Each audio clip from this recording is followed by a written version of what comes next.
પડોશીના ઘરે ₹5 લાખના દાગીના ચોરી કરનાર શખ્સને ઝડપી લેતી ભાવનગર એલસીબી।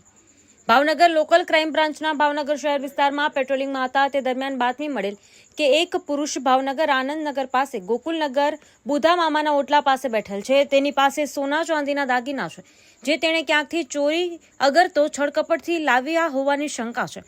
જે બાતમીવાળી જગ્યાએ આવતા સંજય રમેશભાઈ રાઠોડ રહેવાસી ખેડૂતવાસ ભાવનગરવાળો હાજર મળી આવેલ।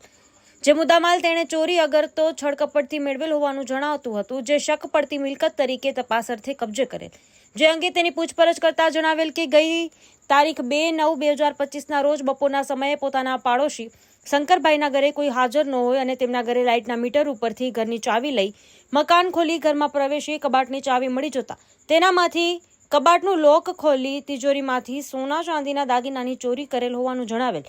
આ અંગે તેના વિરુદ્ધ કાયદેસરની કાર્યવાહી કરી આગળની વધુ કાર્યવાહી થવા માટે ઘોઘા રોડ પોલીસ સ્ટેશનમાં સોંપી આપવામાં આવેલ છે। Story report by Anil Gohil, Bhavnagar.